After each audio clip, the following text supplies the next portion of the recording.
નમસ્કાર મિત્રો દેશ અને દુનિયાના સુપરફાસ્ટ સમાચારમાં તમારું સ્વાગત છે। હિંમતનગરથી મોટા સમાચાર સામે આવી રહ્યા છે। હિંમતનગર ગ્રામ્ય પોલીસ સ્ટેશનની હદમાં આવેલ કિફાયતનગરના એક બંધ મકાનમાંથી અઠવાડિયા અગાઉ 3 જણાએ આવીને ઘરમાંથી ₹52,500ની સામાનની ચોરી કરી ગયા હોવાની ફરિયાદ ગ્રામ્ય પોલીસ સ્ટેશનમાં નોંધવા પામી હતી। દરમિયાન ગ્રામ્ય પોલીસે ગુરુવારે બાતમીના આધારે રિક્ષામાં સામાન વેચવા માટે જઈ રહેલા 3 જણાને આરટીઓ નજીકથી ઝડપી પાડ્યા છે। ખાડાથી પરેશાન જનતા અને મંત્રી કુબેર ડિંડોરની સોફિયાની સલાહ સામે આવી છે। પ્રજાના સેવકે કહ્યું, બધી જ કામગીરી તંત્ર થોડી કરે, કેટલાક કામો જનતાએ જાતે પણ કરવા જોઈએ તેવું કુબેર ડિંડોરે જણાવ્યું છે। ખાડો પડ્યો હોય તો પાલિકાને ફોન ન કરાય તેવું કુબેર ડિંડોરે જણાવ્યું છે। પાવડો અને તગારો, માટી લઈ આવો, ખાડો પૂરી દો તેવું કુબેર ડિંડોરે જણાવ્યું છે। તેમના આ નિવેદનથી અત્યારે મોટો હોબાળો મચી જવા પામ્યો છે।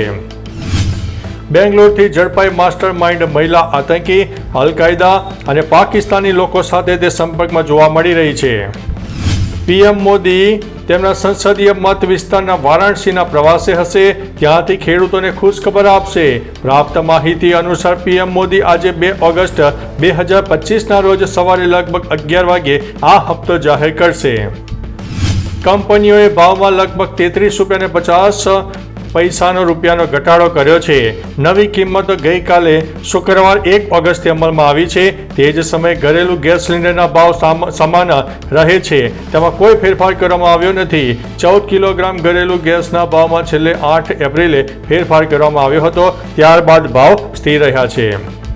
સુરતમાં હવે બ્રાન્ડેડ કંપનીના નામે નકલી શેમ્પૂનો પર્દાફાશ, ગોડાઉનમાંથી 50 લાખનો મુદ્દામાલ જપ્ત કરવામાં આવ્યો છે।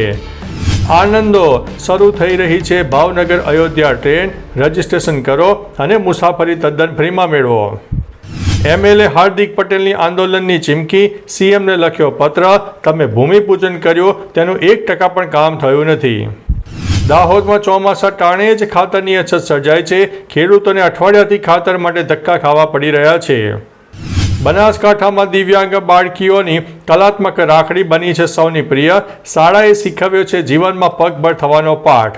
તો ચાલો મિત્રો, ફરીથી દેશ અને દુનિયાના સુપરફાસ્ટ સમાચાર લઈને મળતા રહીશો, ત્યાં સુધી અમને રજા આપશો। નમસ્તે।